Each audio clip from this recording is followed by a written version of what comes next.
আজ অনেক দিন পর সব বান্ধবীদের সঙ্গে দেখা।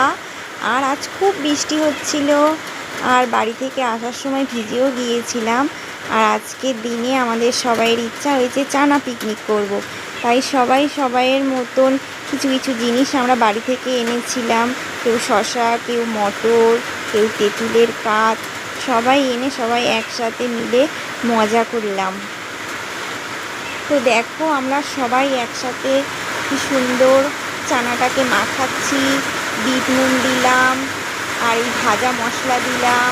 এটাও আমাদের নিজেদের তৈরি করে এনেছিলাম নিজেরা।